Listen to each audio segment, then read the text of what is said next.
Então, pessoal, agora vamos analisar, né, o que significa o tamanho de um vetor geométrico, né, especificamente de um vetor ancorado. Então, agora, tamanho,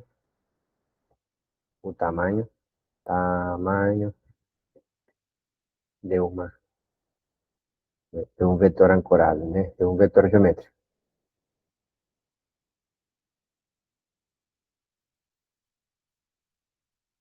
Então, vamos começar, né, nos casos em que nos casos onde tu pode enxergar a seta, né, que seria R2 e R3. Vamos começar com R2. Vou preparar o GeoGebra aqui, deixa eu ver. Pronto, tamanho do vetor. Vamos lá, vou te compartilhar a GeoGebra. Pronto, então aqui temos um vetor, você está enxergando um vetor ancorado, seu cabeça, uma lista, concentra-te aqui na tela branca. Então, cabeça, uma lista, né? Obviamente, se A coincide com o P, ou seja, se a cabeça do vetor coincide com o P, então seria a seta nula, o vetor geométrico nulo. E esse vetor geométrico nulo terá tamanho zero, corresponde com um pontinho. Então, mas se a cabeça não for a origem, então quem será o tamanho do vetor? Então, o tamanho do vetor, obviamente, tu está enxergando, seria o segmento de recta que liga o P com a cabeça. Beleza, mas então como obteríamos, né, o tamanho desse segmento? Bom, o que tu faz? Bom, a cabeça é um ponto do plano cartesiano e a cabeça sabemos que se identifica com uma lista.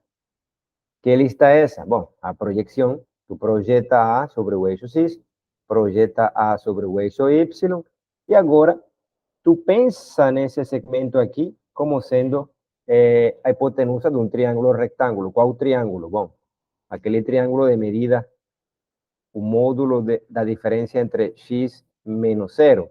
Para x menos 0 representa o tamanho desse segmento, é módulo, né? Porque esse xa pode ser negativo, se o ponto estiver aqui nesta parte do plano, né? Então, por isso que estou considerando um módulo. XA menos 0 seria XA. E estou considerando o módulo de XA. Mas como XA é positivo, então sai do módulo. O mesmo acontece aqui. Então, eu vou considerar o segmento de recta que liga esse carinha aqui com esse carinha. Pronto. E agora tu considera um triângulo. Esse triângulo aqui. Então, esse triângulo tem catetos. A medida desse segmento, a medida desse segmento. E esse lado aqui seria a hipotenusa desse triângulo que é retângulo. Então, aí tu diz, bom, eu quero saber o tamanho desse segmento aqui. Então, se ele é hipotenusa, então tu diz que pelo teorema do Pitágoras, então esse lado aqui mide a raiz quadrada da suma dos quadrados da lista ordenada de tamanho 2 que se identifica com A. Lembra que A, né, pelo que foi dito, né, ao longo das aulas, se identifica com essa lista aqui.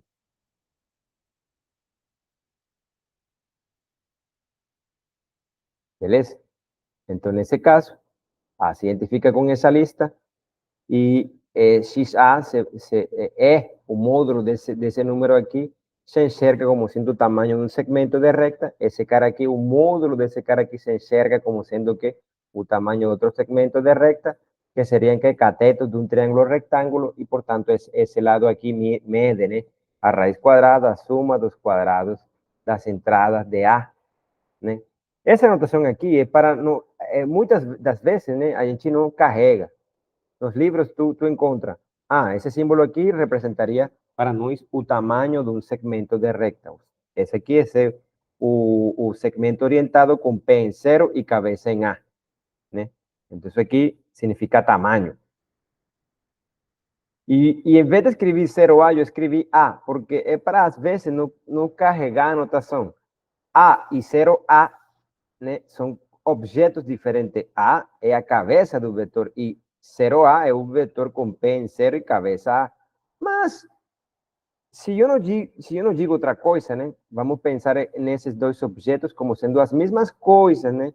Mas só por razão de notação, para não carregar a notação. Pronto.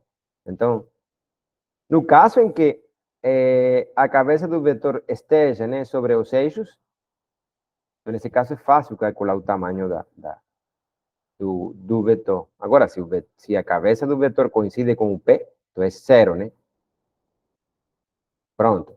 Isso vale também para R3 aqui.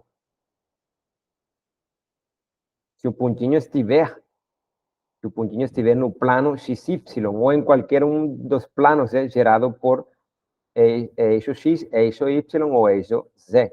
Então, nesse caso, é fácil, né? Ó. Mas, e se o ponto em questão não estiver, né? Não estiver em nenhum desses eixos e também não estiver, né, em nenhum desses planos, né, gerados por esses eixos. Por exemplo, esse pontinho aqui é a cabeça de um vetor ancorado, né? Então, como eu faço, né, para encontrar o tamanho dessa seta aqui? Então, em teoria, o tamanho da seta seria simplesmente, né, o segmento de recta que liga a origem, ao P do vetor, com a cabeça dele. Então, olha só, primeira coisa que tu tem que fazer, projeta A no plano XY. Pronto, eu tenho todo preparado aqui, projetar. Já, segundo isso, eu suponho que tu sabe o que é. Se não, tem que estudar. Projeta. Eu projetei. Projetar significa desenhar a partir de um segmento de recta que encontre o plano XY em um ângulo de 90 graus. Pronto, então agora tu marca o P dessa perpendicular. O P dessa perpendicular é o ponto, né, no plano XY que se identifica com essa terna aqui. Agora já tu sabe que essa terna aqui é cabeça de um vetor ancorado. Então tu ancora. O primeiro passo, projeta A sobre o plano XY. Identifica a terna que se identifica con ese punto aquí, que es o P da perpendicular de ese segmento, con o plano XY. Agora, ancora ese vetor. O sea, ancorar significa construir un vector con cabeza ese puntinho aquí y con P na origem. Se supone que agora tú sabes cuánto mide ese segmento, esa Z aquí. Es un segmento de recta ligando a origem con ese puntinho aquí. Mide esto aquí.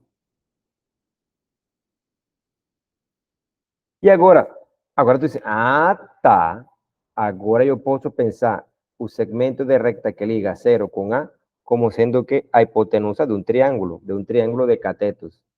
Esse segmento aqui e esse segmento aqui. Mas, então, o que me faltaria? Eu tenho este, mas não tenho esse. Mas esse aqui, como tu encontra? Tu encontra, esse é o triângulo aqui.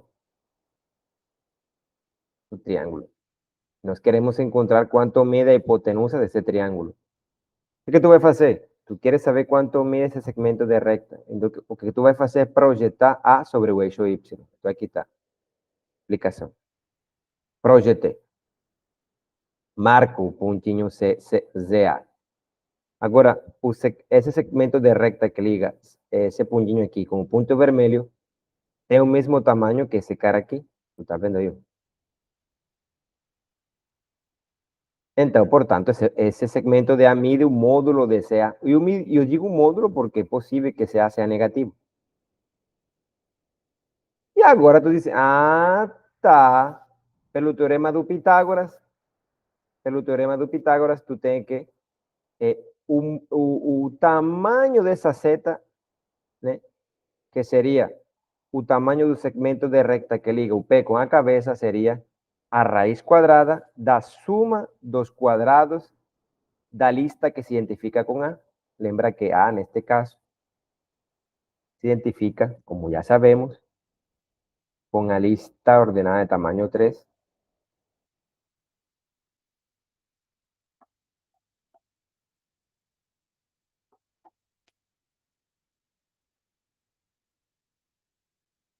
Beleza? Então, é isso que tu faz. Então, em teoria, se eu te peço, né? Calcule o tamanho da seta ancorada com cabeça, o terno 1, 2, 3. Já tu sabes o que tu tem que fazer. Que seria calcular a raiz quadrada da suma dos quadrados das entradas de A. Aquele terno que se identifica com o ponto dado, né? Ok. Aí depois, né? Tu generaliza, tu te abstrai. E quando tu te abstrai, tu faz o seguinte. Uma vez que nos abstraemos, a abstração, então agora, se eu te dou, se eu te digo, o tamanho de uma lista ordenada de tamanho n, digamos que eu te dou um vetor de n entradas.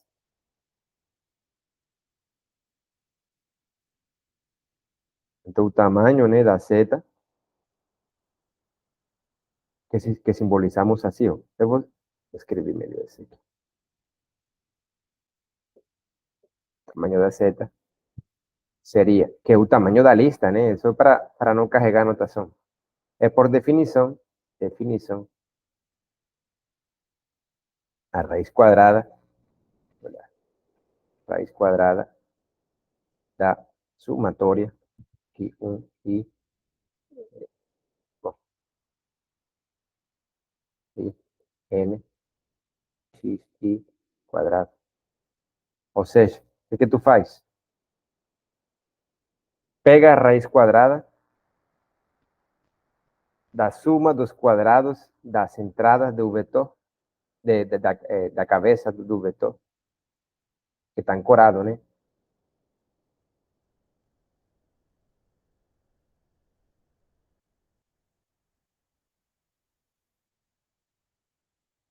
Beleza? É isso que tu tem que fazer. Então, isso é uma abstração. Estamos nos abstraindo e estamos definindo, né, o tamanho de uma seta dessa forma. Beleza? Dessa forma. Então, por exemplo,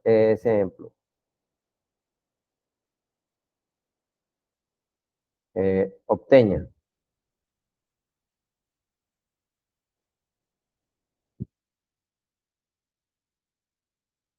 Quando eu te digo isso, né, de fato eu estou querendo saber o tamanho da seta com P em 0, 0, 0 e cabeça em 1, 2, 3, 4.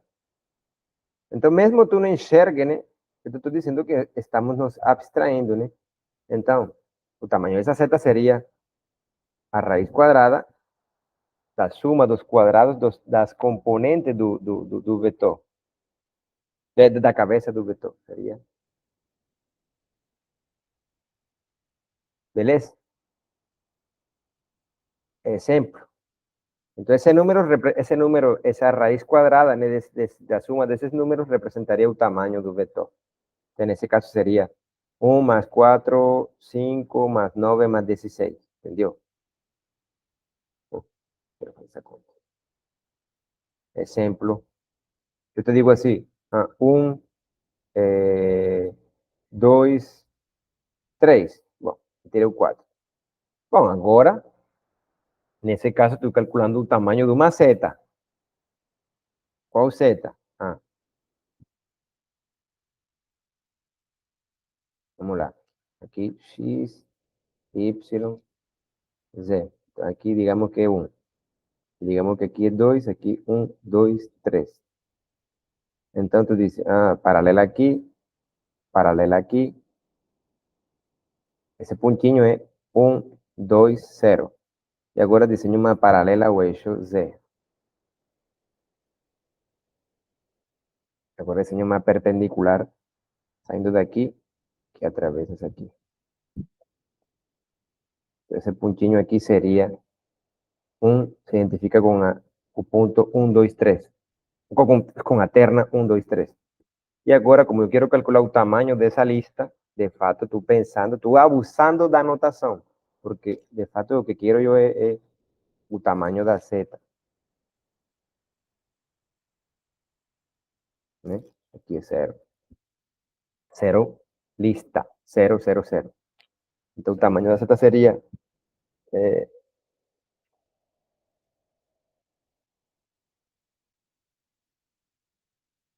por construcción, eso aquí sería un triángulo rectángulo, con hipotenusa, ese segmento aquí, sin a cabeza, es un segmento. Cuando yo veo triángulos, veo segmentos, no setas. Entonces, a hipotenusa mide, entonces en ese caso, teríamos raíz cuadrada da suma 2 cuadrados de ese cara aquí, que sería 1 más 4 más 9. ¿Sería qué? 14. Raíz cuadrada de 14. Entonces, el tamaño del vector es raíz cuadrada de 14. O sea, tiene este tamaño, raíz cuadrada de 14. O 14 unidades, né? Não sei. Ok. É isso, pessoal. Então, deixa eu mostrar a GeoGebra aqui. Então, o tamanho de uma seta, aqui eu te coloco a definição, né? Te coloco um exemplo e te digo que o tamanho de uma seta tem certas propriedades. A primeira propriedade é que uma seta sempre tem tamanho, um número não negativo, isto é, a seta pode ser, pode ter tamanho maior que zero ou igual a zero. A seta tem tamanho zero se somente se esse vetor, né, é o vetor nulo. Y esa propiedad aquí iré a explicar después, ¿eh? Una vez que interprete geométricamente qué significa, multiplicar un vector geométrico por un real, ¿eh? Son las propiedades. Eso fue lo que nós fizemos na aula de segunda-feira. Beleza, então vou deixar por aí. Muito obrigado pela assistência. Até mais.